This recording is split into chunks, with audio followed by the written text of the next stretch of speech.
और ये एक ऐसा कोर्स है, कितने लोग बिगिनर हैं जिन्होंने आंसर राइटिंग की ही नहीं है, ऐसा कोर्स है जो तुम्हारी किस्मत बदल देगा। तो ड्रीम लवासना में आप सभी का बहुत बहुत स्वागत है और हम यहाँ से शुरू करते हैं अपनी क्लास को, समझते हैं। और आंसर राइटिंग एक बहुत ही इम्पॉर्टेंट कॉन्सेप्ट होता है जहाँ पर ये सारे बच्चे जो हैं वो अपना एक जिसे कहते हैं ना कि मेंस का सपना है उसको पूरा करने का काम करते हैं। 99 में एक ऐसा कोर्स है जो तुम्हारी किस्मत बदल देगा।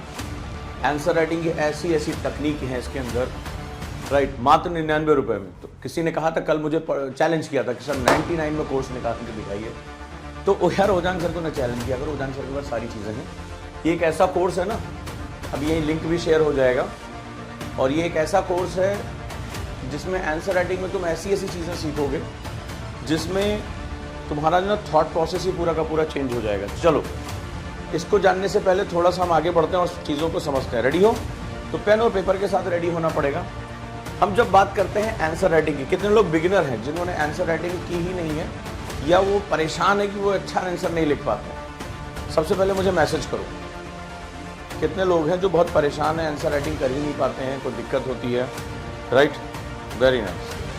तो यहाँ पर ये लिंक दिया जा रहा है जो 99 का कोर्स है, 99 रुपीज़ का आज के लिए। वहाँ पर इस पर हम समझते हैं। कोर्स बाद में ज्वाइन करेंगे, पहले हम आज की बात करें। पहले अपनी बताइए, किसको किसको सिया ने लिखा सर मुझे बिल्कुल नहीं आती और मन भी नहीं करता। ये बहुत सही बात कही उसने, एक्चुअली मन भी नहीं करता। और आजकल तो ये टाइपिंग वाला जमाना, हाय व्हाट्सअप, ठीक है, लोल, तो ये जो है उसमें तो बिल्कुल भी मन नहीं करता। टाइप करा लो, लिखवाओ मत। ये हाँ, ये तो भूल गया आदमी, यूथ तो भूल गया, जंजी। अमृत लिख रहे हैं हाँ, नहीं लिख पाते हैं, नोट बना लेते हैं। अन्नपूर्णा लिख रही हैं।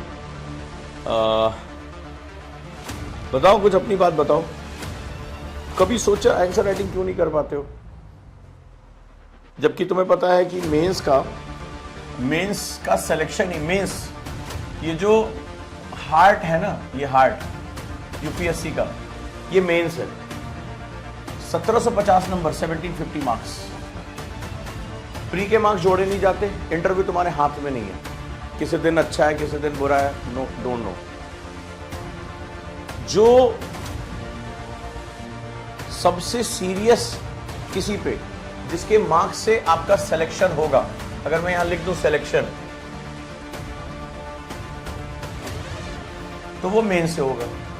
अब मेंस है पूरा लिखित यानी रिटन। तो लिखित को लेकर हमारे दिमाग में बहुत सी गंदगी भर दी गई है। देखो, बुरा मत मानना, ओल्ड हैबिट्स डाई हार्ड। कहते हैं ना कि कुत्ते की पूंछ को 12 साल नली में रखो, यहाँ पे सिर्फ मेटाफॉर यूज कर रहा हूँ, तो वो हमेशा टेढ़ी की टेढ़ी। मैं आपसे जो बात कह रहा हूँ जरा मुझे बताना कि हुआ क्या। ये रिटन एग्जाम है, ठीक है, this is the written exam. अब ये रिटन एग्जाम है। अच्छा, जरा फ्लैशबैक में चलते हैं थोड़ी देर पहले। आप 12th में ग्रेजुएशन करके आए होंगे या ग्रेजुएशन कर रहे होंगे। आपने लिखा कैसे? कॉलेज में लिखा कैसे जाता है? ये कॉपी होती है और इसमें A copy, B copy, C copy. कई बार तो होता है क्वेश्चन ही खाली लिख देते हैं।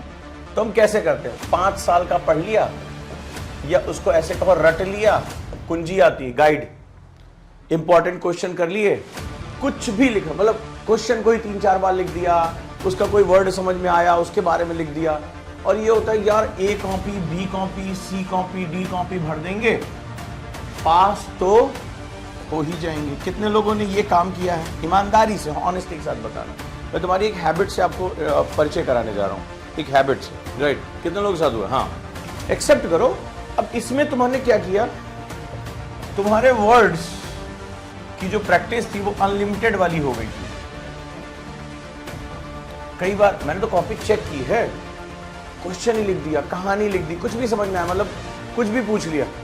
मान लो फिजिक्स में आप लिख रहे हो, साइंस में कुछ लिख रहे हो, बायोलॉजी में माइटोकॉन्ड्रिया, तो जो जो समझ में आया, सेल भी लिख दिया, जाइलम भी लिख दिया, माइटोकॉन्ड्रिया भी लिख दिया, जो मन में आया लिख दिया उसमें। या उसके आसपास कुछ याद आ रहा है, शहरीकरण लिख रहे हैं तो शहर ऐसा है, मेरे शहर में ऐसा हुआ, वो वाला शहर ऐसा था, जो मन में आ रहा है। क्वेश्चन भूल जाते हो थोड़ी देर बाद, 4-5 लाइन के बाद कि क्वेश्चन पूछ क्या रहा था, हाँ या ना, बस वो हल्का सा पढ़ा, ओहो ऐसा है शहरीकरण, अब जो जो तुम्हारे दिमाग में शहर के बारे में आ रहा है, जो देखा, नाली बहती रहती है, आप लोग लिखते हैं भाई, मैंने कॉपी चेक की इसलिए बता रहा हूं, ईमानदारी से एक्सेप्ट करो।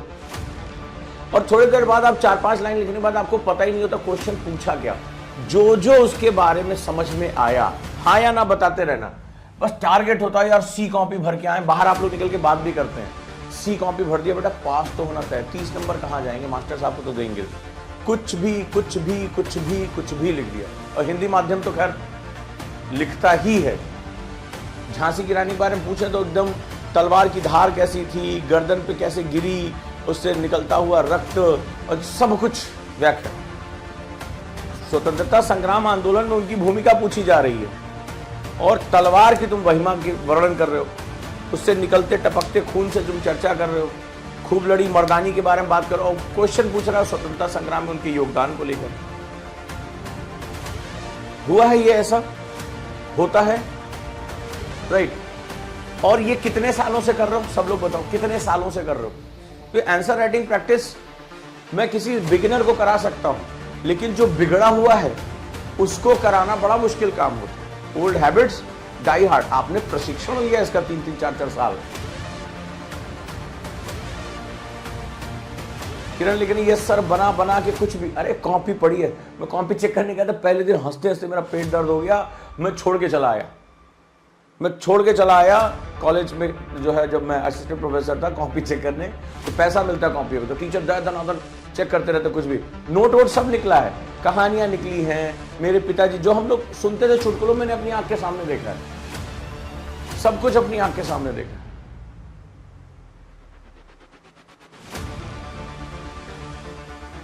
सर मैं तो स्कूल टाइम से ही ऐसा करता हूँ, करती हूँ। सिया लिख रही है दिल खोल कर बात करो मुझसे, दिल खोल कर बात करो, तुम्हारी रग रग से वाकिफ हूँ। मैं एनएलपी एक्सपर्ट हूँ, ब्रेन पढ़ता हूँ। स्कूल टाइम में करते थे, ज्यादा अभी सुधरा नहीं है। बिकॉज अच्छा देखो, आंसर राइटिंग, यूपीएससी की आंसर राइटिंग की प्रैक्टिस तुमने की ना हो, इसकी प्रैक्टिस तुमने सालों की है। ज्योति तुमने भी अपने कॉलेज में किया होगा ऐसा। देखो आज सब संडे में दिल खोल खोल के अपनी बात कह रहे हैं, पापी पापी निकल कर आए। अब तुम्हें समझ में आया कि तुमसे आंसर राइटिंग होती क्यों है। मुझे ये बताओ, किसी चीज को तुमने 3 साल 4 साल जिस चीज की प्रैक्टिस की है उसमें तो तुम मास्टर हो गए ना, हाँ या ना।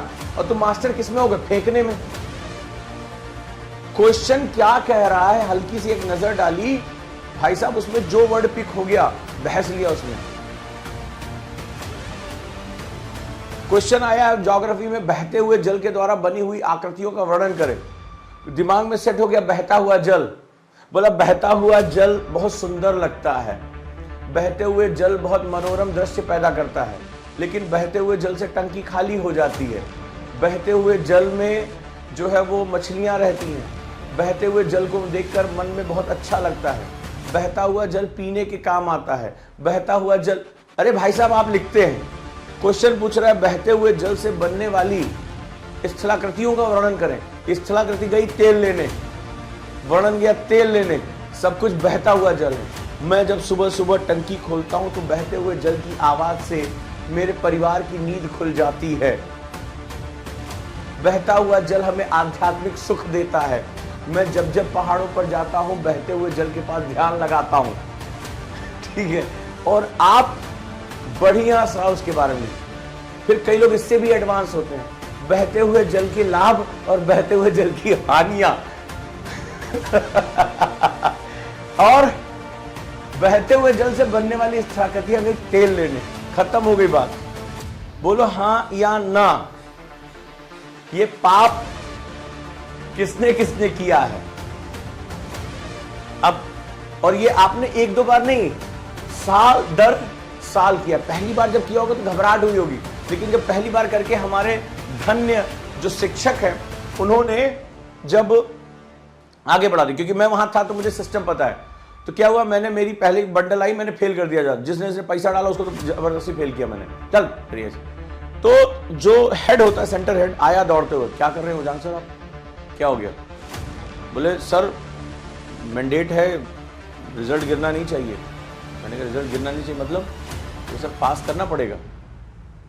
हम 5-10% ज्यादा बच्चे फेल नहीं कर सकते। हमने कहा वाह, सादी कॉपी में नंबर रखवा रहे मुझसे, मतलब उसने खाली क्वेश्चन लिख दिया, उसमें भी आपको मैंने कहा भाई साहब ये पाप हमसे नहीं हो पाएगा, मैं जा रहा हूँ। 500 रुपये एक कॉपी से निकला था, कोल्ड ड्रिंक चिप्स मंगा के सबको बंटवा दिया। मैंने कहा भाई साहब मुझे जाने दो। अरे क्यों जा रहे हैं, ये कम हो जाएगा। मैंने कहा नमस्ते, कोई बात नहीं, पास करना पड़ेगा, तो ये होता है, राइट।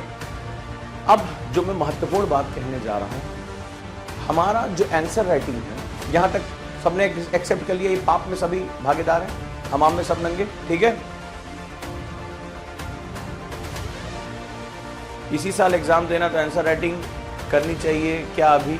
नहीं, अभी बिल्कुल मत करिएगा, जब आप 4-5 साल फेल हो जाएगा तब जरूर करिएगा, ठीक है। वही मैं आपको बताने आया हूं। कभी स्कूल में भी आंसर राइटिंग नहीं सिखाया गया, हम लोग क्या करें? क्या करो? मुझे ये बताओ बेटा, जो तुमने अपनी बात कही है ना, गांव के बहुत से बच्चों को इंग्लिश नहीं पढ़ाई जाती। भाई साहब कंपटीशन है, तुम ये बताओ, तुम आईएएस की तैयारी करने आई हो, तुमने क्या किया अभी तक? स्कूल में नहीं सिखाया गया। कंपटीशन में क्या यूपीएससी तुमसे ये पूछेगा कि बेटा आपको द हिंदू पढ़ने नहीं आता? ये बताओ, क्या आपसे ये पूछा जाएगा कि द हिंदू पढ़ने नहीं आता? जब मुझे कोई चीज स्किल नहीं आती है तो मैं सीखूंगा ना, मुझे स्किल आनी चाहिए। मान लो कार चलाना नहीं आता तो आप कार ड्राइविंग स्कूल में जाते हैं ना, या खुद से ही ऐसे गियर वेयर मार के सड़क पे ट्रक के नीचे आ जाएंगे, क्योंकि सावधानी हटी दुर्घटना घटी और थोड़ी देर बाद लड्डू पूड़ी बटी, खत्म हो जाएगा खेल। तो आप कोई चीज सीखते हो कि नहीं सीखते हो? कोच की जरूरत होती है। आपको कार चलानी सीखनी तो किसी को साथ बिठाते हो, भैया बताओ गियर वेयर कहाँ है? या छोड़ो यार, खत्म करो गियर वेयर, अभी यूट्यूब पे वीडियो देख के थोड़ी देर बाद समाचार में आ जाते हो।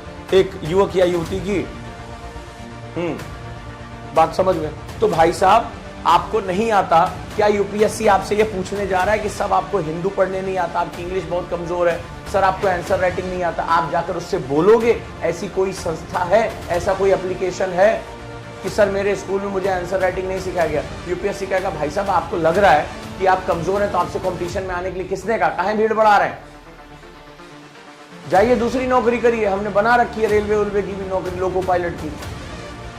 तो सर आप मुझे बताइए, या मैडम आप मुझे बताइए, अगर आप कोई चीज नहीं जानती हैं तो हमारे हाथ में क्या है, सीखना? या यूपीएससी तो खुद से कह रहा है कि स्टेप आउट, चलो बाहर निकलो, बाहर जाओ। वो तो एक स्टेटमेंट यूज करता है, स्क्रैप द जो है वो गार्बेज, कूड़े को बाहर फेंको, तो वो तो कूड़ा मानता है आप लोगों को। तो ये आपका mindset, it's all about mindset. नहीं आता, बहुत बड़ी प्रॉब्लम है। छोटी सी एक बात बता रहा हूं, इतने बच्चे मुझे सुन रहे हैं, मैं 2000 रुपए मेरी फीस थी, मैं आपके मुंह पे एक चीज बता रहा हूं, न्यूज़पेपर 360 सिलेक्शन वाली क्लास 500 रुपए मैंने कुछ दिन के लिए कर दिया, इस हफ्ते, ये आज संडे लास्ट डे। भाई साहब इसमें भी नहीं जुड़ रहे हैं, 500 रुपए नहीं है, और पूरे साल 2 साल रोएंगे, सर करंट अफेयर्स पे कमांड कैसे करें, सर मैगजीन बता दीजिए। मैगजीन पढ़ के कोई आईएएस बना है? वो एक बड़ी सी कोचिंग है जो अभी बिक रही है, वो अपने बच्चों को न्यूज़पेपर पढ़ने से मना करती है। वो क्या करती है, भावानुवाद करके दे देती है, बच्चा बड़ा खुश रहता है, अरे हमारी कोचिंग बहुत अच्छी है, हिंदी माध्यम की सर्वश्रेष्ठ कोचिंग है, हमें ना न्यूज़पेपर पढ़ने से मना कर देती है, और हमें जो है वो बहुत अच्छा अनुवाद करके देती है। हिंदी मीडियम तो खुद ही आत्मघाती है, वो भस्मासुर अपने सर पे हाथ रख के बैठा हुआ है, पता ही नहीं होता कि न्यूज़पेपर का इंपॉर्टेंस क्या होता है। नतीजा देखो, और इतने बड़े पागल हैं, सब मैथमेटिक्स भी नहीं आती है। 10,000 बच्चा पढ़ा रहा है, हिंदी माध्यम का पॉइनियर संस्थान, टोटल सिलेक्शन इंडिया में, इनका नहीं, मैं कह रहा हूं पूरे इंडिया में टोटल सिलेक्शन हिंदी माध्यम का 50, 51। अरे उसके बच्चे को तो ये निकाल के सर पे मारना चाहिए कि भाई साहब ये कौन सा रेशियो है, कर क्या रहे हो पूरे इंडिया। और इनका नहीं है, इनका तो हार्डली 7 से 8 है, खत्म। अरे निकाल के जूता मारो, मेरे पास तो 4-5 लोग आए, हम इस इंस्टीट्यूट में पढ़ते हैं, छोटे छोटे आर्टिकल्स नहीं बता पाए, छोटे छोटे कॉन्सेप्ट नहीं बता पाए, जो स्टूडेंट की, जो मेरा जो 360 की क्लास के बच्चे को रटा पड़ा है। तो ये जो है बहुत दिक्कत है। अब अभिलाषा पूछ रही सर अभी प्री पर फोकस करें आंसर राइटिंग। इन्हें पता ही नहीं है कि आंसर राइटिंग क्या होता है, इन्हें पता ही नहीं आंसर राइटिंग क्या है। तो पहले बताओ, इससे क्वेश्चन पूछा जाना चाहिए कि नहीं पूछा जाना चाहिए? खत्म हो गई बात, आगे आ जाओ। अब आंसर राइटिंग का मतलब क्या होता है, what is the meaning of this? तो आप सोचो कि मैंने बहुत से बच्चों ने कहा कि सर पैसे नहीं है, ये नहीं है, मैंने 500 कर दिया, कल से फीस वापस 2000 कर दूंगा। भाई साहब उसमें भी एडमिशन नहीं लिया। ये कोई स्किल सीखना नहीं चाहते हैं, बिना सीखे आइए स्टॉप करना चाहते हैं, पुराने पापी हैं। देखो पुराने पापी हो, एक्सेप्ट किया है तुमने। अब इसमें नए मेथड में आंसर राइटिंग करोगे कैसे? क्योंकि आंसर राइटिंग जो ये मैडम पूछ रही कि अभी प्रीलिम्स करें या आंसर राइटिंग करें, अगर स्मार्ट वे में करोगे दोनों एक साथ कर सकते हो। कैसे? मैंने एक चैलेंज शुरू किया, 75 डेज चैलेंज, और यहां पर मैंने शुरू किया 200 डेज चैलेंज। आप में से बहुत से लोग जुड़े और बहुत से लोग डफली बजा रहे हैं। फिर कई बच्चों ने कहा 2027-28 देना है, 400 दिन का चैलेंज शुरू कर दिया। चलो भाई, जो आप कहते जाते हो मैं करता जाता हूं। इनोवेशन इसी को कहते हैं। अब इसके नोट्स देखो, मैंने डिस्प्ले पे भी दिखाए थे। मैंने क्वेश्चन ऑब्जेक्टिव दिए हैं और सभी बुक्स से प्री और मेंस के सिलेबस में काफी हद तक सिमिलरिटी है, टॉपिक सेम है। गांधी प्री के लिए अलग और मेंस के लिए अलग नहीं होंगे। प्री और मेंस क्या होता है ये समझने तुम्हें पता है, दोनों का पर्पस यूपीएससी ने क्यों प्री रखा और क्यों मेंस। मैं अभी दावे के साथ कहता हूं यहां क्लास सुनने वाला 80% बच्चा ये अंतर नहीं जानता है। भाई साहब इसके जो नोट्स मैंने दिए हैं, कितने लोग हैं उसमें? सारे के सारे मेंस क्वेश्चन आंसर फॉर्मेट में, सारे के सारे 100 वर्ड, 150 वर्ड, 50 वर्ड, एकदम एग्जैक्टली ना पाओ। तीन ही तरह से आते हैं, 100 वर्ड्स के क्वेश्चन, 50 वर्ड के क्वेश्चन, 150 वर्ड के क्वेश्चन। और अगर ईमानदारी से आपने पढ़ा होगा जो उसके नोट्स मैंने दिए हैं RFR मेथड में, वो मैंने क्वेश्चन आंसर फॉर्मेट में दिए। क्वेश्चन आंसर फॉर्मेट, यस या नो? क्वेश्चन आंसर फॉर्मेट क्यों दिया मैंने? क्वेश्चन आंसर फॉर्मेट मैं चाहता तो बुलेट फॉर्मेट बना देता, मैं क्वेश्चन में क्यों दिए? क्यों दिए? कि उसको पढ़ते समय तुम्हें और क्वेश्चन में देखो क्या है, क्यों है, इसका परिप्रेक्ष्य क्या है, पूरे मेंस के सेगमेंट के साथ, कि जब आप प्रीलिम्स के लिए नोट्स पढ़ो मेंस की तैयारी शुरू हो जाए, मेंस की तैयारी शुरू हो जाए। अब अच्छा आंसर राइटिंग को लोग मेंस का बात समझते हैं, मुझे अपनी चीजें याद करनी है। मैंने उसी क्वेश्चंस को ऐसे प्रिंट किया, निकाल के ऐसे हाइड कर लिया। महात्मा गांधी के प्रथम आंदोलन की उसमें जो है क्या महत्वपूर्ण बातें थी, और मैंने इंपॉर्टेंट छोटे छोटे छोटे पॉइंट्स लिखे। अब मैं बताऊंगा आज आंसर राइटिंग कैसे करते हैं, आज इसीलिए तुम्हें बुलाया यहां पर। तो आप अगर आप इसका पार्ट है ना, तो प्री और मेंस दोनों का दर्द खत्म है। इसीलिए मैंने इसका नाम एकलव्य रख दिया था। यानी एकलव्य जो ना गुरु द्रोण से दूर रह के किसी कोचिंग में जाए बिना वो सारे काम पूरे कर लेंगे। जो किताबें आप कल्पना करते हैं, मेरे स्टूडेंट अगर मुझे बता दो, यहां अगर कोई है 75 डेज चैलेंज, 200 डेज चैलेंज में, तो जो कल्पना करते थे काश ये किताब मेरी सतीश चंद्रा खत्म हो जाए, विपिन चंद्रा खत्म हो जाए, मेरा ये वाली बुक खत्म हो जाए, मेरा बेयर एक्ट खत्म हो जाए, माजिद हुसैन खत्म हो जाए, जीसी लियोंग खत्म हो जाए, साहब आज हो गया उनका। वो जिसकी कल्पना करते थे 2 महीने के अंदर खत्म करा दिया उनसे। तो there are lot of ways कि हम प्रीलिम्स में ही 2 साल लगे रहेंगे तो मेंस कब करेंगे। अब आपने कहा पुराने पापी हो, 4-5 साल बिगड़ कर आए हो, B copy C copy. UPSC में हमारा बच्चा फेल क्यों होता है? जो मैंने अभी कहा कि ये जो कोचिंगें हैं, हिंदी माध्यम का रिजल्ट खत्म क्यों है? क्योंकि उसको सालों तक बहसने की आदत है। अब यूपीएससी की आंसर राइटिंग, पहली चीज क्या बताई, जब आप आंसर राइटिंग करते थे तो आपको क्वेश्चन भूल गया, जो दिमाग में आया आपने उसकी व्याख्या करनी शुरू कर दी, कड़ी करो, जब कुछ भी आ रहा है बोले जा रहे हैं, करते जा रहे हैं, राइट। यहां यूपीएससी में आपको मैं कौन सी क्लास ले रहा हूं?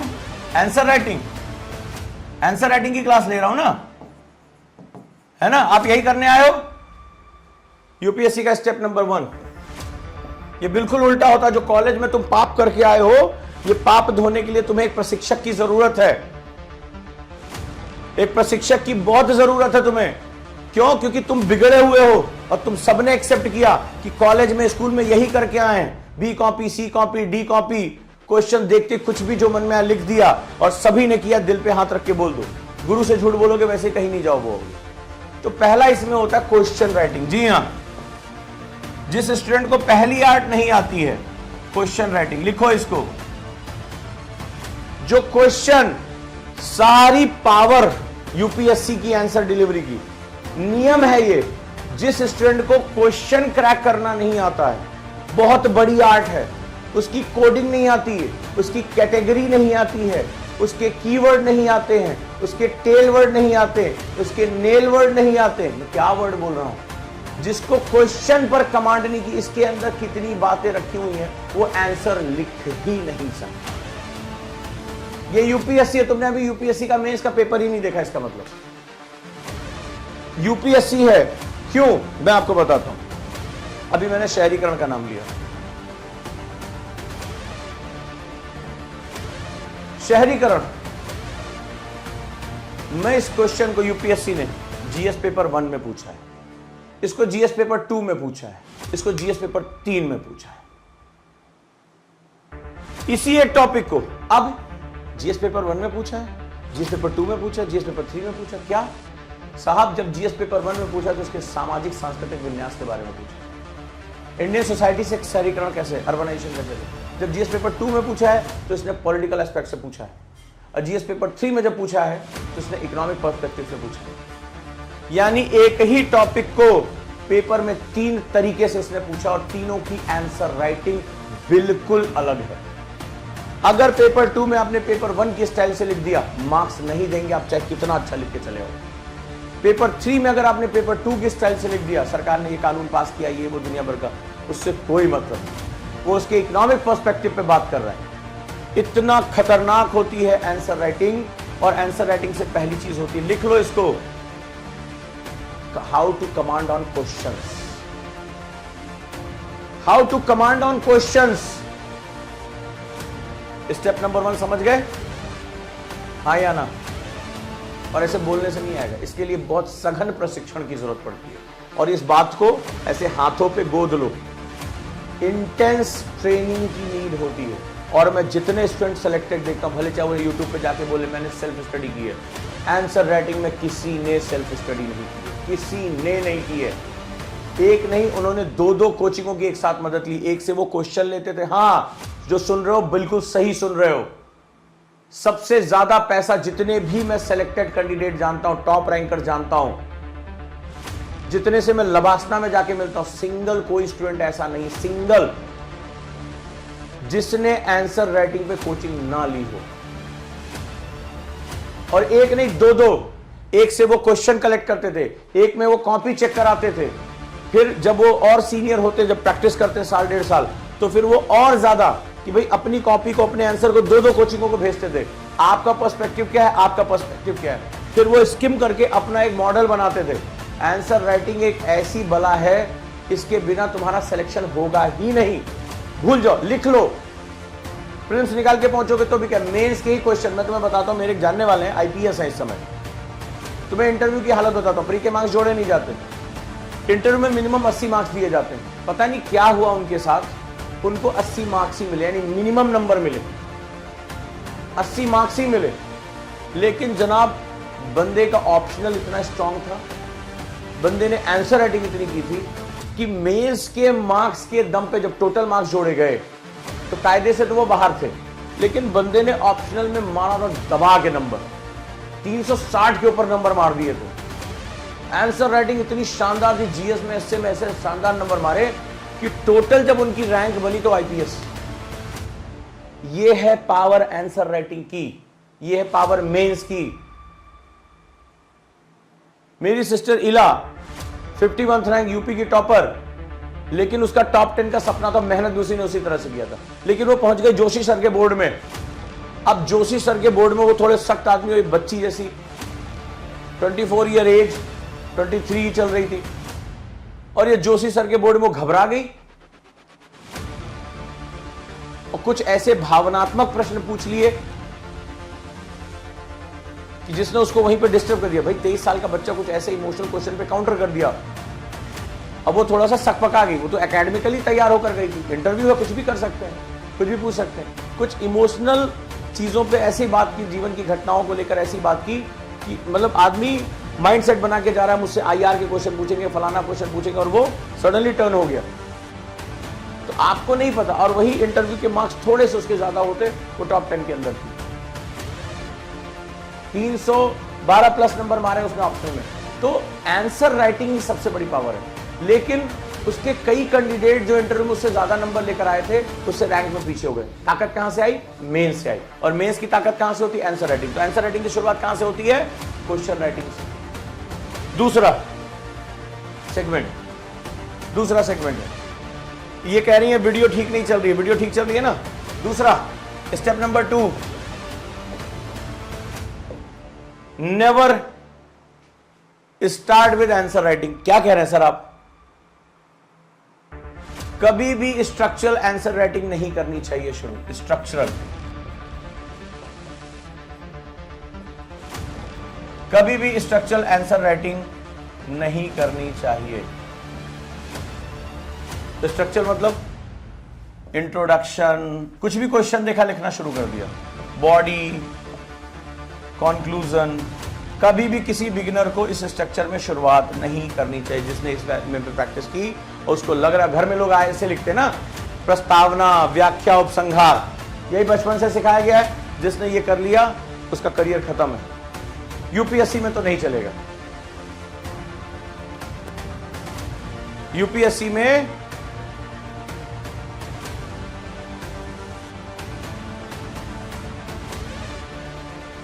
खत्म है उसका मामला, मैं कह रहा हूं खत्म। तो कहोगे क्या कह रहे हैं सर, सभी लोग यूट्यूब पे बोलते हैं ऐसे ऐसे आंसर राइटिंग करना चाहिए। जी हां सर, अपने अनुभव से कह रहा हूं। एक बिगिनर ने इस तरीके से आंसर लिख लिया, उसका करियर खत्म है। अब पूछो क्यों? सब लोग पूछो तो बताता हूं, पूछो तो बताता हूं क्यों। और बात बात में भूल जाऊंगा मैं, ये बातें करने से नहीं आएगा। एक 99 रुपए का एक बैच है, ठीक है, 99 रुपए का एक बैच है मेरे 7 दिन का। बहुत कुछ इसमें जो मैं बातें कर रहा हूं कि क्वेश्चन को कैसे अंडरस्टैंडिंग करने में, कैटेगरी, मेरा स्टूडेंट कोड में बात करता है। इस क्लास को करने के बाद कोड में बात करता है, सर ये कोड नंबर 1 का क्वेश्चन है, कोड नंबर 2, क्वेश्चन की कोडिंग कर लेता है वो। आंसर कहां से शुरू करना है, स्ट्रक्चरल आंसर राइटिंग नहीं करेंगे तो थॉट मैपिंग कैसे करेंगे, क्यों करेंगे, यूपीएससी मार्क्स कैसे देता है, ब्लॉट मेथड क्या है, इतना पावरफुल मेथड कहा ना कि सबने कहा होगा, एसपी सर ने बताया होगा, इस इंट्रोडक्शन अगर अच्छा है तो सब अच्छा होगा। उन्होंने बताया इंट्रोडक्शन अच्छा है और मैं इसका स्पेशलिस्ट हूं, तो मैं कहता हूं इस इंट्रोडक्शन को बोलते हैं BLOT। मेरे कई स्टूडेंट इस क्लास को कर चुके हैं, ब्लॉट मेथड, और मैंने बाकायदा उन्हें एग्जाम्पल से समझाया है रियल लाइफ में कि ब्लॉट कौन कौन यूज करता है। और ब्लॉट मेथड की प्रैक्टिस करने के बाद तो तुम्हारा इंट्रोडक्शन एकदम चिपक जाएगा। वही 3 लाइन पढ़ते ही यूपीएससी का एग्जामिनर माइंडसेट बना लेगा इसको अच्छे मार्क्स देने हैं, राइट। तो ये 99 रुपए में है, लिंक यहां नीचे शेयर है, नहीं तो काउंसलर को कॉल करके बोल देना कि लिंक दे दीजिए, और एडमिशन सीधे ऐप पे जाके कर लेना। सब लोग बिजी हैं, संडे है तो वहीं पे चले जाना, ठीक है। ब्लॉट मेथड देखो बता रहे हैं लोग, वर्षा, ज्योति, राइट, दिव्या लिख रही है सर मैंने किया है, वंडरफुल क्लास। 99 रुपए में जो सिखा दिया लोग 1000 रुपए में नहीं सिखा पाएंगे। चलो आगे बढ़ते हैं। तो भाई मुझे आंसर लिखना कैसे?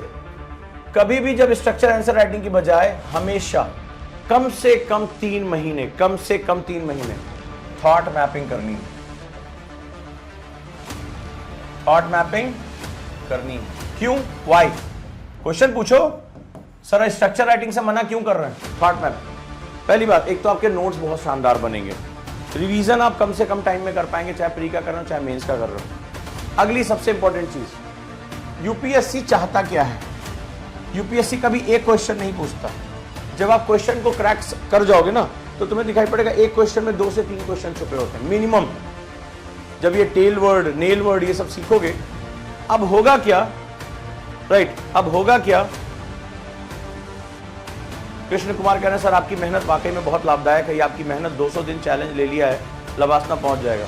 अभी तो तुम लोग तो अभी 75 डेज में नहीं हो, 75 डेज में जो लेवल 2 के नोट्स दिए हैं ना, मैं कह रहा हूं जब मैंने उसके रिसर्च किया मैं 3-4 रातों से नहीं सोया हूं। कल जाके मैं सोया हूं थोड़ा आज 8-9 बजे तक सो पाया हूं। मैं सो ही नहीं पा रहा था, मेरी आंखें देखे ना कैसे लाल हो गई थी। मैं रात में 2:45 में डांस करने लगा मैं अपने स्टूडियो में। 2:45 में जाके मैंने जब नोट्स का फाइनल फॉर्मेट तैयार किया है ना, तो मैंने कहा भाई इसको पढ़ने के बाद अब मेरे से कहीं कोई लिखवा ले, उसका सिलेक्शन अगर रुक जाए, वो क्वेश्चन और उसके जो नोट्स हैं, मतलब क्या तुम 50 किताबें पढ़ के भी उस नोट्स के बराबर टक्कर नहीं पाओ, मैं कह रहा हूं तुमसे। और 2000 मेंस के क्वेश्चन में कन्वर्ट कर दिया, 2000 मेंस के क्वेश्चन में। मजाल है कि तुम्हारा 50% मेंस उसको पढ़ते पढ़ते ना तैयार हो जाते, ना कहां से आएगा कॉन्सेप्ट। और उसके बाद अगर ये 360 की क्लास तुमने कर ली, हो जाएगा तुम्हारा काम। इतना करने के बाद जाके वो नोट्स मांग लो जो मैंने लाइव में किया, और नोट्स पढ़ के देखना भाई साहब ये नोट्स तो मैं क्या मेरे सीनियर भी नहीं बना सकता। बंदे ने क्वेश्चन और 150 वर्ड के अंदर का आंसर और 150 वर्ड में हर चीज वो रख दी है जो इससे रिलेटेड है। लेकिन ये प्रक्रिया 1.5 साल से चल रही थी। आज उसको फाइनल करने मुझे 1.5 साल रिसर्च करना पड़ा। 1.5 साल। ये आंखों के नीचे 1.5 साल पुरानी वीडियो देखना, इतने गड्ढे नहीं थे, राइट? मैं ऐसा नहीं दिखता था। 1.5 साल पागलों की तरह लगा दिया। लेकिन अब मैं बिल्कुल, जिसे कहते हैं ना, हाँ भाई कॉल ऑफ साइन कर दें, सर फीस वापस कर देना, बस एक शर्त है, इसको पूरा पूरा याद कर डालो, रट डालो, तुम्हें कुछ नहीं चाहिए। और मैं कह के जा रहा हूं, ले जाना अपनी फीस, बस इसको जितना। और मैं उसका तरीके बता दिया, फ्लैश कार्ड बता दिया, ग्रुप में रीडिंग करना बता दिया, उससे ताश खेलना बता दिया। ताश खेल के कौन यार नोट्स याद कराता है? किसी कोचिंग में सुना है ताश खेल खेल के? करा दिया। अब देखो यूपीएससी मल्टी डायमेंशनल अप्रोच आता है। यूपीएससी मार्क्स कैसे देता है, कितने लोगों को पता है?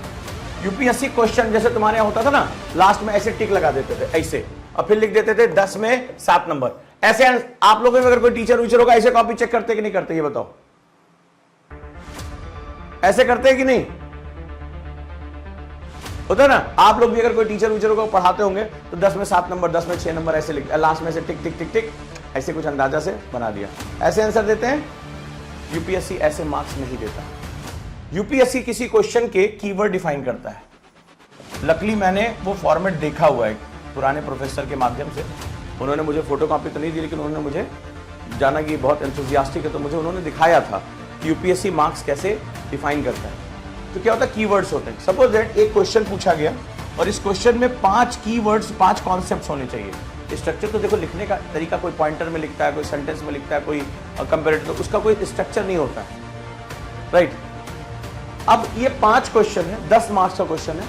हर कीवर्ड पे इसने डिफाइन किया है 2 नंबर, हर कीवर्ड पे डिफाइन किया 2 नंबर, हर कीवर्ड पे डिफाइन किया 2 नंबर, इस तरह से। तो 5 जो है वो कीवर्ड्स होंगे, 10 नंबर का क्वेश्चन होगा। अब आप क्या है, जब आप थॉट मैपिंग करते हैं तो बेसिकली आप आइडिया जनरेट करते हैं, यानी इस क्वेश्चन के कितने डायमेंशन पॉसिबल हैं, कितने डायमेंशन में 150 वर्ड में इसको लिखा जा सकता है। यूपीएससी सेंटेंस देखता ही नहीं है, राइट? अब क्या होगा, ये आप गए और आपने मान लीजिए पहला कीवर्ड लिख दिया, आपने दूसरा कीवर्ड लिख दिया, आपने तीसरा कीवर्ड लिख दिया। कीवर्ड मतलब एक स्टूडेंट ऐसा जिसने एक ही कीवर्ड पकड़ा और उसको उसने 150 वर्ड में लिख दिया। उसको लग रहा है कि यार मुझे 6 नंबर तो मिल ही जाएंगे 10 में से, लेकिन उसको नंबर क्या मिलेंगे? अगर उसने एक कीवर्ड, कोई भी एक कॉन्सेप्ट पकड़ा, उसको डिफाइन कर दिया उसने, जैसा आप कॉलेज में करते चले आप, तो उसको मिलेगा 2 के अगेंस्ट नंबर, और 2 में 2 तो उसको मिलना है, 1.5 नंबर 1 नंबर मिल जाएगा, यानी 10 में उसको 1 नंबर मिलेगा। आपने छोटे छोटे पॉइंट्स लिखे कि भारत की इस प्रगति में निम्नलिखित कारक जिम्मेदार हैं, और आपने कीवर्ड्स रख दिए, या इसकी आलोचना ऐसे हो सकती है, भारत के सामने चुनौतियां ये हैं, और आपने क्या किया, 3 कीवर्ड उसमें डाले, तो आपकी वैल्यू जो होगी वो 6 के अगेंस्ट होगी, 5 नंबर आपको देगा। आपने 4 कीवर्ड रख दिए, आपको 8 के अगेंस्ट 7 नंबर दे देगा।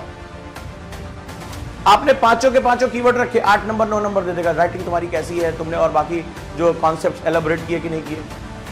तो आपको समझ में आया कि मेंस आंसर राइटिंग होती कैसे है, चेक कैसे की जाती है।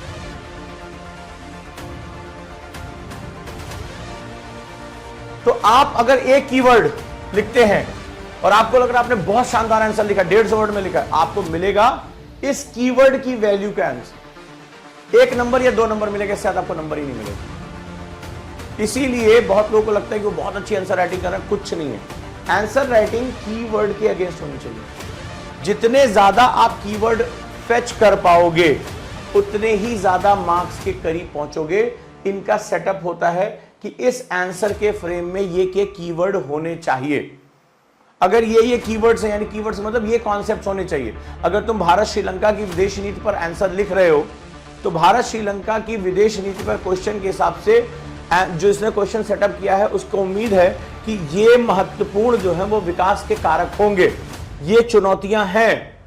अब आप भारत श्रीलंका पुराने समय से है, भगवान श्री राम श्रीलंका गए थे, राम सेतु है, और आपने ये बातें तो लिखी, ऐतिहासिक परिप्रेक्ष्य लिखा, लेकिन जो कंटेम्प्रोरी चैलेंजेस हैं, चाइना का जो एंगल है, भारतीय मछुआरों के साथ जो विवाद है, तमिल और सिंघली विवाद है, अगर आपने जल सीमा को लेकर विवाद है, तमाम तरह की चीजें जो है वो अगर आपने उस पर नहीं किया तो वो आपको एक पर्सपेक्टिव पे केवल मार्क्स देगा, 2 नंबर। यहां तक किसी को कोई डाउट तो नहीं? यानी आंसर राइटिंग में मुझे क्या करना होगा? मुझे मल्टीपल थॉट जनरेट करने होंगे और 3 महीने मुझे मिनिमम ये प्रैक्टिस करनी होगी। 3 महीने कैसे करते हैं सीखोगे? यस या नो बताओ। अभी प्रैक्टिकल एग्जांपल दिखाता हूं। यस, सीखना है? तो मेरे ख्याल से यहां कोई इतना गरीब नहीं है जो 400 रुपए का रिचार्ज करा के और 99 की क्लास नहीं ले सकता। अगर कोई इतना गरीब है तो भैया पहले, जैसे कल मुझसे एक स्टूडेंट मिला, मैंने कहा यार 2 साल पहले पैसा कमाओ, फिर मैंने बताया इसकी सेविंग करो, फिर पढ़ाई शुरू करना, रेदर देन तुम ना पढ़ पा रहे हो ना तुम कमा पा रहे हो, दोनों के बीच में लटके हो। त्रिशंकुओं की वैसे भी कोई हालत खराब हो जाती है। सो अगर 99 रुपए भी नहीं है, 400 रुपए का डाटा रिचार्ज करा के 12,000 रुपए फोन लेके मिनिमम, आज इससे कम तो आजकल फोन आ नहीं रहा है, और उसके बाद कहते हैं आई एम गरीब, आई नीड फ्री कोर्सेज, तो सर आप गरीब है तो दुनिया कहाँ गरीब कर दे रहे? हम भी आपके साथ कटोरा लेके बगल में बैठे क्या? हाँ जी। तो प्लीज, और सन न्यूज़पेपर पढ़ा नहीं जाता, तो मैंने इसलिए किया था, उस समय मुझे लगा कि बहुत से बच्चे जरूरतमंद हैं। 590 रुपए का हिंदू आता है, तो भैया मैं 500 रुपए में बच्चों की हेल्प कर दूं। मेरे कई बच्चे बोलने का, हमने ज्यादा फीस दिया, हम कर देंगे, कल से इसको वापस 2000 कर देंगे, आज लास्ट डे इसका 500 रुपए में एडमिशन। तो हम जिंदगी भर बैठ के रूदा, कुछ लोगों को आदत होती, मजा आता रोने में, हाय मेरा ये बहुत वीक है, हाय मेरा वो बहुत खराब है, तो पूरी जिंदगी भर वो रोते रहते हैं, उनका यही काम है। तो मैं समझ गया कि इनकी हेल्प करने का कोई फायदा है नहीं। जैसे ज्योग्राफी ऑप्शन में शुरू कर रहा हूँ, तो ये 25,000 रुपये फीस है आज संडे के लिए, सिर्फ 3 हमारी कुसुम मैडम जो है वो वर्किंग है, तो इनको अभी आज मैंने 20,000, मैंने इनको बोला कि आज भी अगर कोई बच्चा जुड़ता है, कल से 25,000 में लेना, आज 20,000 रुपये में एडमिशन आप ले सकते हो लास्ट डे। चलो भाई, ऑप्शनल में इतनी हेल्प कर दे रहा हूँ, लेकिन कुछ लोग बैठे इंतजार करते रहते, डफली बजाते रहते, अरे हम बाद में देखेंगे, अरे सर हमारा जो है वो बहुत वीक है, हमारा ये बहुत वीक है, हमारा वो बहुत वीक है।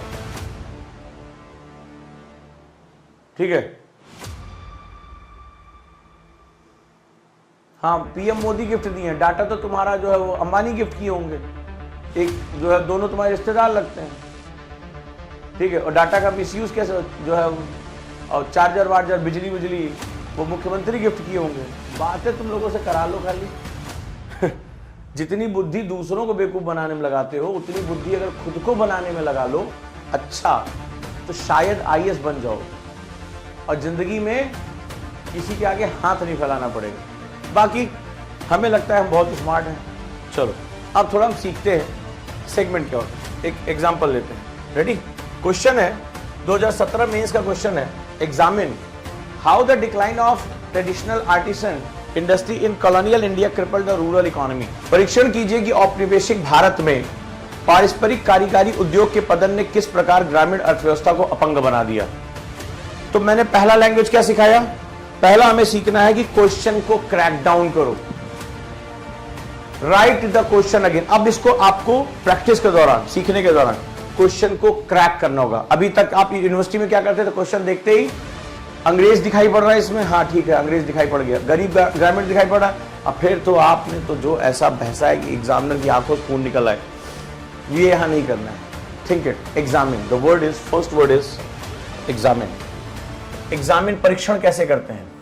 परीक्षण करने के लिए आपको उलट पुलट के देखना पड़ता है। परीक्षण शब्द का मतलब क्या है, मैं इसे सिखा रहा हूं कि पहले आपको क्वेश्चन राइटिंग करनी होगी। आप कहेंगे सर क्या क्या बताते रहते हैं क्वेश्चन राइटिंग। एग्जामिन तो कहते हैं ना, जैसे आप लोग एग्जामिन कहते कैसे कहते हैं, जैसे कोई चीज हमें मिली, अरे यार क्या है ये, अरे फोन है, कैसे काम कर रहा है, कलर कैसे है, चलता वलता कैसे यार। तो एग्जामिन का मतलब होता है आप इसको उलट पलट के खोल खाल के उसको देखते हैं, ठीक है, और एग्जामिन करते हैं। जैसे महिलाएं साड़ी खरीदने जाती हैं, पल्लू से लेके, कपड़े से लेके, डिजाइन से लेके, कढ़ाई से लेके, हर रंग वंग सब कुछ पूछ पाछ जाती, छूटेगा तो नहीं भैया, अरे खिंच जाता है, पिछली बार लिए थे खराब हो गया था, सब कुछ हो जाता है। इसी तरह सबसे पहले एग्जामिन का मतलब होता है उलट पुलट के देखना, उलट पुलट, यानी पहलुओं की जांच करना। Examine the aspects, how. अब एग्जामिन वर्ड के बाद आता है हाउ, कैसे। कैसे का मतलब क्या होता है? What is the meaning of how? कैसे को कहते हैं प्रोसेस। कैसे हुआ? बोले एक्सीडेंट कैसे हो गया? अरे बोले जा रहे थे, सामने से गाड़ी। आप क्या करते हैं? वृत्तांत सुनाते। ऐसे होता है ना कि होता है कि नहीं होता है? बोले कैसे कैसे एक्सीडेंट कैसे हुआ? अरे जा रहे थे, उस सामने कट आ गया, कट से जैसे हम मुड़े उधर से पता नहीं साला कौन बकलोल था, ऐसे बात करते। वो इतने तेज गाड़ी लाके मार दिया, उल्टी साइड चला रहा था। तो आपने अपनी स्थिति, सड़क की स्थिति, सामने वाले की स्थिति, उसकी गलती, सब कुछ बताया कि नहीं बताया? प्रोसेस, एक्सीडेंट कैसे हुआ। अब फिर हम गिर गए, और गिर गए तो बगल से रिक्शा जा रहा था, हमारे जो है वो पैर पे गिर गया, हमारा पैर टूट गया, चोट लग गई, एक्सीडेंट हो गया। आप ऐसे बताते कि नहीं? मतलब तो मींस मुझे आगे जो भी मेरा क्वेश्चन है, मुझे उसके प्रोसेस पे यानी उसकी प्रक्रिया पर फोकस करना है। समझ रहे हो? मैं तुम्हें क्वेश्चन पढ़ना बता रहा हूं। ये काम नहीं कर पाओगे ना तो लिए रहो 2-4 साल अंडे लेके घूमते रहो 0/0, और फिर कुछ साल बाद कहना सर यूपीएससी में बहुत धोखा हो गया। अरे तुम धोखा दे रहे थे, तुम्हारे साथ धोखा हुआ। तुम पढ़ने के नाम पे उसको बकलोल बना रहे थे, उसने तुम्हें लास्ट में बकलोल बना दिया। खत्म। आगे देखते हैं हाउ। अब यहां से बात शुरू होती statement, decline of traditional artisan industry in the colonial India. पहला पार्ट, यानी भारत के जो पारंपरिक हस्तशिल्प है, उद्योग, उसमें डिक्लाइन हो रहा है। लेकिन कब? कह रहा है कि औपनिवेशिक भारत में, यानी जब अंग्रेजों का शासन शुरू हुआ। इसका मतलब ये टाइम पीरियड की बात कर रहा है। ये गांधी के बाद या गांधी के पहले की बात नहीं कर रहा है। ये बात कर रहा है प्लासी से, बंगाल पे उनके शासन से लेकर 1947 तक इस पूरे दौर की कहानी के बारे में डिस्कशन कर रहा है। और फिर कह रहा है किसके परिप्रेक्ष्य में? ये बहुत इंपॉर्टेंट होता है। यूपीएससी एक हिंच कर बोले आप सब कुछ नहीं कर सकते, सिर्फ कह रहा है ग्रामीण अर्थव्यवस्था, ग्रामीण अर्थव्यवस्था। अब इस क्वेश्चन में कम से कम 5 पार्ट है, ये एक क्वेश्चन नहीं है। इस क्वेश्चन को समझना जटिल है। ये 2017 मेंस का क्वेश्चन है, जीएस पेपर में 15 मार्क्स में आया हुआ है।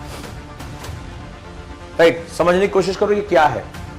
एग्जामिन यानी मुझे पूरी बात समझ, ये नहीं कह रहा कि बुरा हो ही गया मैंने एग्जामिन कर, मुझे मेरी जो आंसर की भाषा होगी वो मुझे परीक्षण करते हुए देखना चाहता है। वो कोई ये नहीं चाहता कि प्रिजुडाइस है, नहीं अंग्रेजों की वजह से बर्बादी हो गया, कोई और कारण ही नहीं था।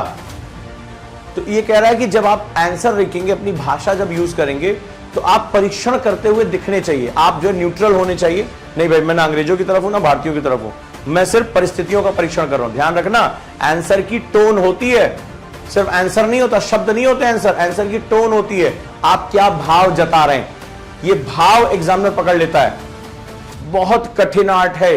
एसपी सर 1000 रुपए महीने में आंसर राइटिंग लाइव करा रहे हैं, शर्म आनी चाहिए।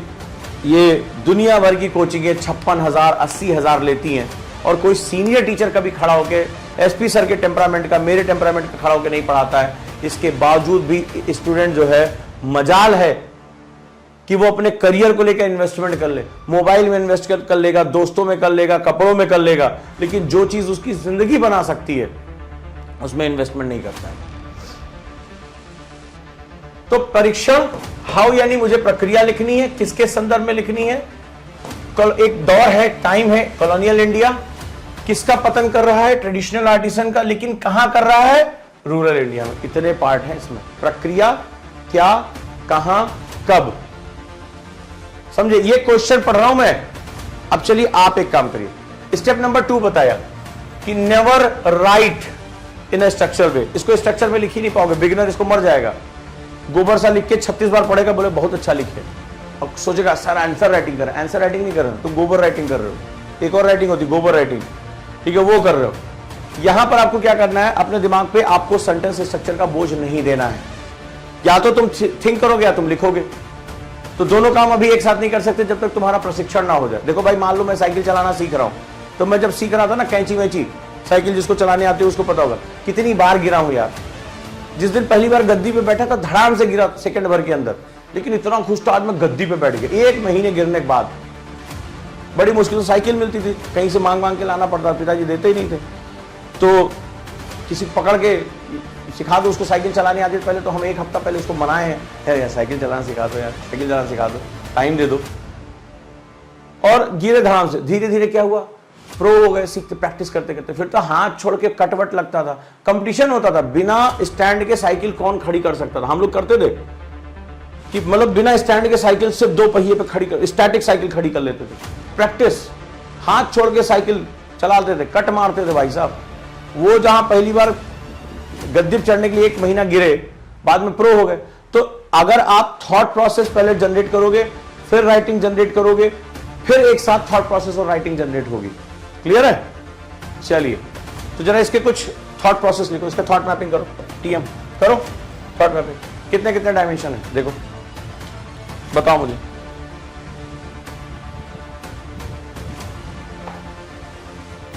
इसके कितने डायमेंशन होंगे? कॉपी में लिखो, कॉपी में, फिर अभी दिखाता हूं तुम्हें आंसर। कॉपी में लिखो। तुम्हें अगर इसको आंसर को करना है तो तुम इसके कितने डायमेंशन जनरेट करोगे? सब थीम्स। चलो शुरू करो। यानी इसकी फर्स्ट कैटेगरी, इसके बाद दिख रहा होगा इनकी सब कैटेगरीज होंगी। तो इस पूरी बात का परिचय क्या है, इसका हिस्टोरिकल कॉन्टेक्स्ट क्या है, फैक्टर्स ऑफ डिक्लाइन जो इसमें कहा गया है वो क्या क्या है। फिर इसमें बात करी ग्रामीण अर्थव्यवस्था, भारतीय ग्रामीण अर्थव्यवस्था की बात हो रही है। ऐतिहासिक परिप्रेक्ष्य का मतलब है जो इसने टाइमलाइन दिया है, कॉलोनियल इंडिया, औपनिवेशिक भारत अंग्रेजों के शासन के दौरान। ठीक है, परिचय का मतलब क्या हुआ, we are going to establish the examine and how, हम एग्जामिन और हाउ को यहां एस्टैब्लिश करेंगे। फिर कॉलोनियल इंडिया के दौरान ऐतिहासिक परिप्रेक्ष्य में ऐसा क्या हुआ, फिर जो ट्रेडिशनल आर्टिसन इंडस्ट्री के डिक्लाइन का कारण है वो यहां हम रखेंगे। ठीक है, फिर उसके बाद ग्रामीण अर्थव्यवस्था के बारे में हम बताएंगे क्या क्या हुआ, इंपैक्ट क्या क्या हुए। और फिर चूंकि हमने शुरुआत कहां से की है, एग्जामिन से की है, बड़े ध्यान से समझना।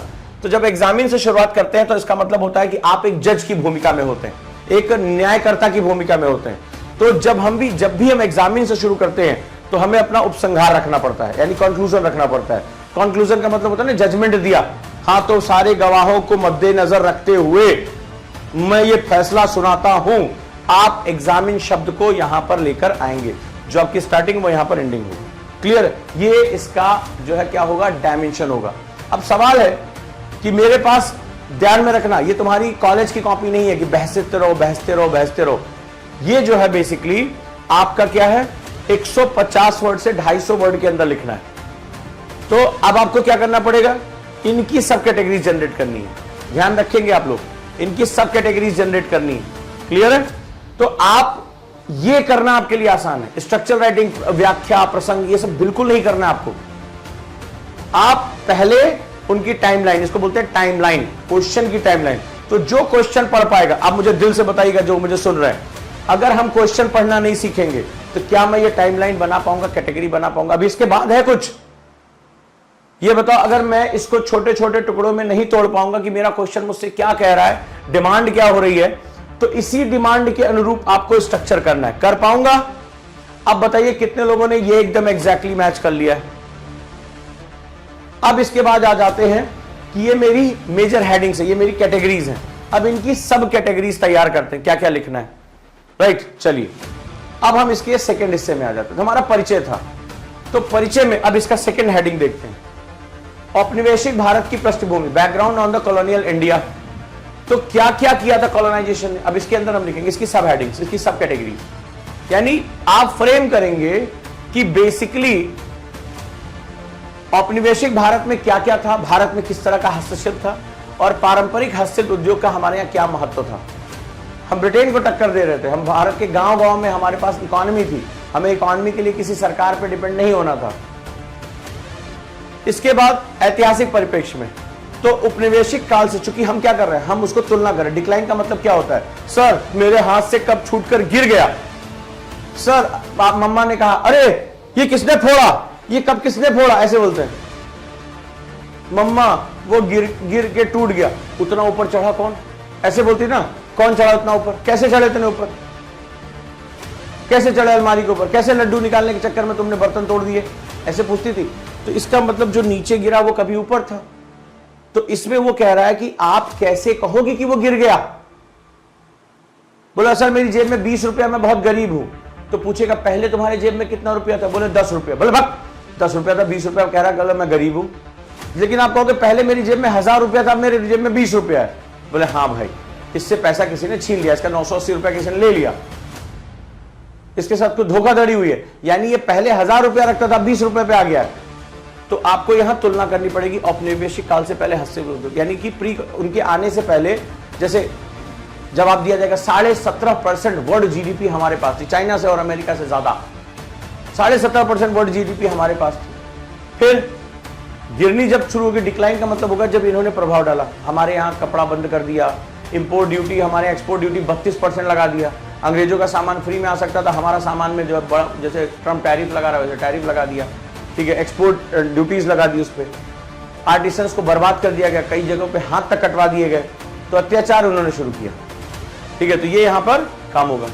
फिर कहता है अवनयन के कारण, हमारी तीसरी मेजर हेडिंग क्या थी, अवनयन। तो अवनयन के कारणों में क्या होगा, ब्रिटिश आर्थिक नीतियां, कच्चे माल, हमारे यहाँ से कच्चा माल निकाल के लेके चले गए सब, रॉ मटेरियल, तो रॉ मटेरियल के बिना हैंडीक्राफ्ट कहाँ से होगा, शोषण किया, हम लोग बंधुआ बनाकर चाय के बागानों में डाला, नील की खेती कराई और मशीन से बने सामान को ले आके भारत में डाल दिया, जिससे हमारा हैंडीक्राफ्ट उसको टक्कर नहीं ले सकता था, और हमारे हाथ बांध दिए, टक्कर ले लेता। बड़े लंबे समय तक ब्रिटिशर जो भारत के बने कपड़ों का मुकाबला ही नहीं कर पाए हाथ से बने कपड़ों का, तब उन्होंने अपने अत्याचार पे शुरू कर दिया। दूसरा, राजा महाराजा जो उनके संरक्षक थे उनको मार के खत्म कर दिया, तो इनको जो है प्रशिक्षण देने वाला कोई जो है इनको संरक्षण देने वाला नहीं था, स्थानीय बाजार कम हो गया। और उच्चतम कर और भूमि राजस्व व्यवस्था, फिर हैवी टैक्स लगा दिया, लगान लगा दिया, मार मार के एकदम खाल नहीं चली। तो कुल मिलाकर क्या कर दिया, ये सारे कारण इसमें आपको डिफाइन करने। तो ये सब कैटेगरीज कहलाती हैं। इसके बाद कितने लोगों ने लिख लिया इसको, जल्दी जल्दी बताते जाओ, कितने लोगों ने देख लिया। तो ये इसकी कैटेगरी। अब आर्थिक नीतियों में 2 कैटेगरीज होनी चाहिए, ये सब हेडिंग्स हैं। अगर इस वे में जाओगे, this is the perfect way to write answer, perfect way to write answer. फिर ग्रामीण अर्थव्यवस्था पे क्या, जब ये सारे कुकर्म कर लिए तो क्या प्रभाव पड़ेगा, collapse of the artisan works, हस्तशिल्प कारीगरों का विनाश हो गया। नतीजा क्या हुआ, बेरोजगारी बढ़ गई। अब ये लोग क्या जाएंगे, एग्रीकल्चर पे लौटेंगे, तो पूरी तरफ से एग्रीकल्चर पे जब लौटेंगे तो एग्रीकल्चर पे प्रेशर बढ़ जाएगा, वो लोग गरीब हो जाएंगे। तो पूरी ग्रामीण अर्थव्यवस्था क्या हुई, तबाह हो गई, क्योंकि पहले जमीनें ज्यादा थी, किसान कम थे, बाकी लोग जाके हस्तशिल्प का काम करते थे, अब वो बेरोजगार हो गए, गाँव लौटे, तो खेती को लेकर विवाद हुआ, भाई भाई में बंटवारा हुआ, गाँव का तनाव बढ़ गया, उपज कम हो गई, जब खेत छोटे हो गए उपज कम हो गई, उधर क्या किया अंग्रेजों ने, लगान बढ़ा दिया, और लगान बढ़ा के क्या किया, उनको पूरी तरह से डिस्ट्रॉय कर दिया। स्थानीय व्यापार और वाणिज्य में गिरावट, सभी को इंडस्ट्री खत्म कर दिया, टैक्स इतना ज्यादा लगा दिया, सब कुछ अंग्रेजों ने हड़प लिया, और विदेशी सामान पे हमें निर्भर बना दिया कि जो ब्रिटेन से बनकर आएगा वही हमें यूज करना है। चाय के बागान हमारे यहाँ, लेकिन चाय कंपनी यूरोप की, ठीक है। तो ये हालत हो गई हमारी। अब कंक्लूजन क्या दोगे, उपनिवेश के बाद भारत पर क्या प्रभाव रहा, हम आज भी देखो 1.9 पर ही, हम आज तक सर नहीं उठा पाए। और आधुनिक युग में इसका क्या महत्व, हम इतिहास से क्या सीख सकते हैं, ठीक है, कि हम ऐसी संस्थाएं बनाएं कि उपनिवेशवाद को बढ़ावा ना मिले, हम किसी भी देश की अपने जो इंडस्ट्री को संरक्षित करने का मौका दें। तो ये मेथड मैंने सिखाया हुआ है सारा का सारा।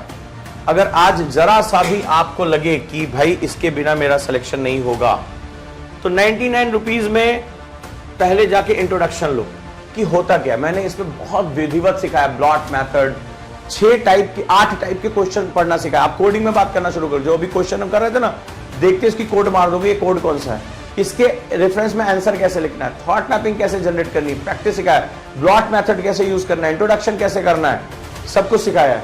तो ये आप कर सकते हो। इसके बाद आप एसपी सर के साथ 1000 रुपए महीने देकर आप उनके साथ कॉन्टिन्यूअस जर्नी अपनी स्टार्ट करो। बाकी 0 to हीरो बैच में ये सारा इंक्लूड है, हमारा सुपर 50 गुरुकुल बैच में सब कुछ इंक्लूड है। अगर आप वहां आना चाहते हो तो आपका स्वागत है।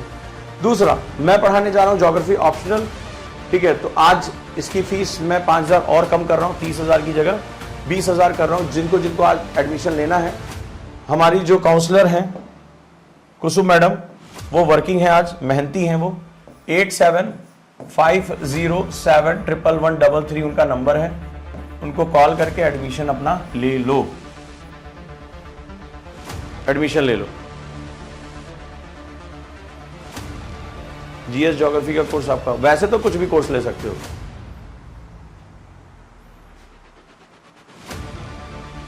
और जिन बच्चों ने 99 का कोर्स किया था उनसे पूछो, आज भी उसकी एक एक पॉइंट उन्हें याद है, वो कोड में बहुत बात करते हैं, राइट। तो जुड़े रहिए, सीखिए। अगर आप सीखेंगे नहीं तो रोते रहेंगे। आज लास्ट डे है 500 रुपीज में एडमिशन लेने का, जो हमारा बैच है। इससे कम में नहीं, क्योंकि बहुत मेहनत करना पड़ता है मुझे 360 न्यूज़पेपर 360 में। आज लास्ट डे है, तो अगर आप वाकई में मतलब आप अगर सीखने के लिए हैं, कुछ लोग तो मुझे लगता है हमेशा रोने के लिए पैदा हुए हैं, लेकिन अगर अपनी कमियों को दूर करके, यूपीएससी का कंपटीशन में कुछ नहीं पूछा जाता। गांव से आए, देहात से आए हो, तुम्हें पढ़ा नहीं पढ़ा, वो कहता है मेरे क्वेश्चन कर लो, अंदर चले जाओ, खत्म। और कोई कोचिंग नहीं ज्वाइन कर पा रहे हो तो ये जो एकलव्य प्रोग्राम है 10,000 रुपए का, इसको ले लो। इतने की तो किताबें आएंगी, जिन किताबों के मैंने नोट्स बना दिए हैं, और ऐसे नोट्स बनाए कि तुम्हें कम से कम 2-3 साल लगेंगे उस नोट्स को बनाने में। मैं कह रहा हूं, मैं जो सेकंड लेवल इसमें बताया, इसमें 3 लेवल मैंने क्रिएट किए, लेवल 1, लेवल 2 और अभी इसके बाद एक और लेवल आएगा। मैं गारंटी के साथ कह रहा हूं, जितने लोग उस चैलेंज में है, गारंटी के साथ कह रहा हूं, लेवल 3 के बाद ना दांतों से पसीना आना शुरू हो जाएगा। भाई साहब, आप कहोगे सर यूपीएससी अब मजाक लगने लगा है। इतनी प्रैक्टिस कराऊंगा कि वहां एग्जाम में जब बैठोगे तो तुम्हें लगेगा ये छोटे बच्चों का पेपर कर रहा हूं, जिस यूपीएससी से आपको बहुत डर लग रहा है। और इतने शानदार नोट्स, तो मैंने उसकी एक दिन वैल्यू निकाली कि मैं जो किताबों के नोट्स बना रहा हूं, उनकी किताबों की वैल्यू कितनी है। वो 10,000 से ज्यादा पड़ रही है। NCERT, bare act, Laxmikanth, Majid Hussain, G C Leong, ये सब बड़ी महंगी महंगी किताबें हैं। सतीश चंद्रा, विपिन चंद्रा, राइट, और उपेंद्र सिंह, 890 रुपए की किताब है, और वो भी 2 पार्ट में आती है। 890 की एक है, क्योंकि बड़ा सुंदर सुंदर पेजेस हैं उसके। प्राचीन भारत की बड़ी शानदार किताब मैंने बताया था। स्वर्गीय डॉक्टर मनमोहन सिंह की बेटी है, दिल्ली यूनिवर्सिटी की बहुत बड़ी प्रोफेसर है, रेफरेंस बुक के रूप में चलती है उनकी किताब। 890 रुपए की एक है, 2 पार्ट में है वो। तो भाई साहब, मैं इतने की किताबें खरीदूं, इससे अच्छा हो जाएंगे सर उन किताबों के चैप्टर बाय चैप्टर नोट्स बना के, क्वेश्चन आंसर फॉर्मेट में आरएफआर नोट्स बना के, उसके ऊपर क्वेश्चन बना के मुझे दे दिया। अब क्या मुझे चाहिए? अब इसके बाद भी सिलेक्शन नहीं होगा तो वो आपके अपने कुकर्म कहते हैं, उसको कर्म नहीं कुकर्म कहते हैं। आप फिर फेल होने के लिए बने हो, कोई दिक्कत वाली बात नहीं है। आप भी यही हो, हम भी यही हैं। हमारे सामने रोज आते हैं, मैं सर उस कोचिंग में पढ़ा हूं, 2.5 लाख रुपए फीस दिया। मैंने कहा ठीक है, बहुत अच्छी बात। हाँ सर, मेरा जीएस पूरा कंप्लीट है, मुझे आपसे कुछ एडिशनल हेल्प चाहिए। जीएस कंप्लीट है, बहुत अच्छी बात है। अच्छा, अभी 3 दिन पहले न्यूज़पेपर में आया था वो सुप्रीम कोर्ट का जजमेंट क्या था। अच्छा, वो कोर्ट ने किस आर्टिकल में फैसला लिया। अच्छा ठीक है, चलो बात नहीं है, कोई और सब्जेक्ट पूछ ले। अच्छा, वो अभी भारत में ऑटोमोबाइल उद्योग को लेकर क्वेश्चन आया। अच्छा, उसमें एक टर्म है जीवीए, वो क्या होता है। मैंने कहा जीवीए तो फर्स्ट चैप्टर में पढ़ाया जाता है। हाँ, कुछ पढ़ा तो है, लेकिन अभी कुछ याद नहीं आ रहा है। अच्छा कोई बात नहीं। क्या आपका सब्जेक्ट स्ट्रॉन्ग क्या है? सर हिस्ट्री बहुत अच्छी है। अच्छा ठीक है। अच्छा, ये वाला टर्म क्या है? बहुत बेसिक सा टर्म। म च ग मुझे कई बार समझ नहीं आता कि मैं नर्सरी के बच्चे का इंटरव्यू तो नहीं ले रहा हूँ। मैंने कहा आपने कहा 2 साल आपने तैयारी की है, तो आपको बेसिक किसी चीज़ के बारे में तो नॉलेज होती। अभी क्या चल रहा है, क्यों चल रहा है, क्या बातें हो रही हैं, सरकार कौन से कानून बना रही है, इकोनॉमिक्स में क्या चल रहा है, रेपो में क्या हो रहा है, बैंकिंग में क्या सिस्टम है, सब में आ म च द प ख, यही जो है तुम तब से बताए जा रहे हो। ऐसे लोग बात करते हैं रोज, आजकल रोज हो रहा है। हम इस इंस्टीट्यूट में पढ़े, हमने 2 साल यहाँ पे तैयारी की है, फीस हमने 2.5 लाख रुपए दी है, अ म च ग प फ, काखा काका भी नहीं बता पा रहे हैं। ऐसे लोग बात करते हैं। अब फिर समझ जाते हैं यार ये आदमी बेइज्जती करता है, उठ के चले जाते हैं। अभी हाल ही मुझे 3-4 दिन पहले की बात है, एक बच्ची आई उसी वाले इंस्टीट्यूट से, तो वो 3 साल से तैयारी कर रही है। तो पहले आई तो ऐसे मैंने इसे क्वेश्चन पूछा तो आ म चा प फ ब करके चली गई। मैंने कहा ठीक है चलो मैं पढ़ा रहा हूँ तो आप नाटमों की क्लास में बैठ जाओ। नाटमों की क्लास में बैठी तो मैंने उसी से उठा क्वेश्चन पूछा। मैंने कहा वर्षावन किसे कहते हैं, क्या होता है? वो जहाँ पानी बहुत बरसता है वो वर्षावन है। मैंने कहा शाबाश, जहाँ पानी बहुत बरसता है वो वर्षावन है, तो हैलोफाइट्स क्या भाई? ठीक है। मैंने कहा ठीक है चलो हो गया। मैंने कहा इस तरह से नहीं पूछा, मैंने कहा कैरेक्टर, मेरी क्लास का बच्चा कैरेक्टर बोलता है, यहां पर ही ये क्यों होगा? नाटमो क्लास में एक भी जवाब नहीं। जड़ें कैसी होंगी, पत्तियां कैसी होंगी, पानी कैसा होगा। बाहर निकल के यहाँ बड़ा बच्चों जैसा पढ़ाते हैं, तो ये ना बहुत बच्चों जैसा पढ़ाते हैं, मेरे स्टैंडर्ड से बहुत नीचे। ये उसने जाके फीडबैक दिया, तुम छोटे बच्चों की तरह पढ़ाते हैं। हाँ मन गया, छोटी बच्ची हो गया, ठीक है पूछ ले। छोटे बच्चे जैसे तो तुमने 2 साल 3 साल कोचिंग कर ली, तुम्हें ये नहीं पता कि वर्षावन का कैरेक्टर क्या होता है, जड़ें कैसी होती हैं, रूट सिस्टम कैसा होता है, स्टेम सिस्टम कैसा होता है। यूपीएससी क्वेश्चन पूछ के मारा जा रहा है। पत्तियां चौड़ी होती क्यों होती हैं, क्लोरोफिल की मात्रा क्या होती है, स्टार्टा क्या पाया जाता है, जड़ों का आकार क्या होता है, मेरे एक बच्चे को याद। अब आ म च प फ ब, ठीक है, इसी में बात खत्म है। इतना अहंकार है बाप रे बाप। मैं वहां सीख कर आया, मैंने उसको बोला तुम हमारे यहाँ मत एडमिशन लेना। बोली क्यों? मैंने कहा तुम जहां से आई हो ना, तुम्हें ज्ञान दे ना पाए हो, तुम्हें अहंकार बहुत है, ब्रांड से आई हो और तुम इसी तरह हटते हुए निकल भी जाओगी, टेंशन ना लो। सीमा लिख रही हम थे उस दिन क्लास में। हाँ तो आम और चौक उसी जिससे पूछा था ना क्वेश्चन, उसने जाकर मुझे हम बच्चों जैसा पढ़ाते हैं। मैंने कहा नाटमो पूरी इंडियम सर्च कर लो, ये किताब ही नहीं होगी किसी के पास। नाटमो इंडियम पूरे पढ़ाई किसने, तो पता चलेगा सिर्फ ओजांग सर का नाम आएगा। हम जो जितना एनसीईआरटी में पढ़ा देते ना, लोग वहां प्री कम मेंस में नहीं पढ़ा पाते 2-2 लाख रुपए फीस लेके। तो ऐसा नहीं, आप कंपैरिजन करके देखो कि कोई अपनी तारीफ कर रहा हो, कंपैरिजन करो। मैं कह रहा हूं आज नेट पे डालो किसी ने नाटमो पढ़ाई इंडिया में की, और नाटमो कोई मेरा पब्लिकेशन नहीं है, national atlas thematic mapping organisation Kolkata में गवर्नमेंट का है। भारत में मानचित्र बनाने की जो जिम्मेदारी है उसी भाई साहब, उसका डॉक्यूमेंट इससे ज्यादा ऑथेंटिक सोर्स कहां होगा? तुम खुद सोचो, जो गवर्नमेंट पब्लिश करी उससे ज्यादा ऑथेंटिक कहां हो सकता है? पीआईबी से ज्यादा ऑथेंटिक क्या है किसी न्यूज के लिए, तुम बताओ। तो मैं पीआईबी पे क्वेश्चन कर डालूं, नोट्स पढ़ डालूं, भाई साहब सीधे जहां से क्वेश्चन यूपीएससी उठा रहा है मेरे को वही पता चल गया। मैंने तो तुम्हें ले जाके, तुम कह रहे हो सर गंगा का पवित्र पानी पीना, मैंने तुम्हें गोमुख पे बिठा दिया, जाओ अब लो, जाओ गोमुख पे बिठा दिया। इससे पवित्र तो कहीं नहीं होगा जहां से गंगा निकल रही है, रास्ते में तो पॉल्यूशन मिलता जाएगा। जाओ एक ऐसा जो बजरंग बली की तरह कंधे बिठा के जय श्री राम बोलते हो, ले जाके गोमुख पे बिठा दिया, अब लो पियो, पवित्र से पवित्र पानी पियो। तो ये चूंकि नाटमो जब किसी ने पढ़ी नहीं तो पढ़ाएगा क्या? पीआईबी किसी ने आंखें फोड़ी नहीं तो वो जानता ही नहीं गवर्नमेंट क्या निकाल रही है। भाई यूपीएससी भी तो सोर्स से उठाएगा क्वेश्चन, आबरा का डाबरा थोड़ा करेगा। तो जो गवर्नमेंट आपको पता है पीआईबी ने एक इनिशिएटिव लिया, कितने लोग जानते हैं? फेक न्यूज को काउंटर करने के लिए, यानी गलत सामग्री को भारत में प्रचारित होने से रोकने के लिए जो पहली संस्था अलॉट की गई है वो पीआईबी है। जो फेक न्यूज आजकल बहुत बड़ा इशू बन चुका है, झूठी खबरें, उसको काउंटर करने के लिए, उसको फैक्ट चेक करने के लिए जो सरकार की एजेंसी स्थापित की गई है वो पीआईबी प्रेस इंफॉर्मेशन ब्यूरो है। यानी कि जो पीआईबी की जानकारी, इस बात का मतलब समझिए, वो सबसे ऑथेंटिक है, पैमाना है। तो जनाब जब मैं 75 डेज 200 डेज चैलेंज लेके चल रहा हूं, पीआईबी के क्वेश्चन तो दे दिए सीधे, राइट, बात खत्म, पैसा आ जाए, काम हो गया। चलिए बाकी काउंसलर से बात कर लो जिसमें इसमें जुड़ना है, मिलते हैं फिर आगे।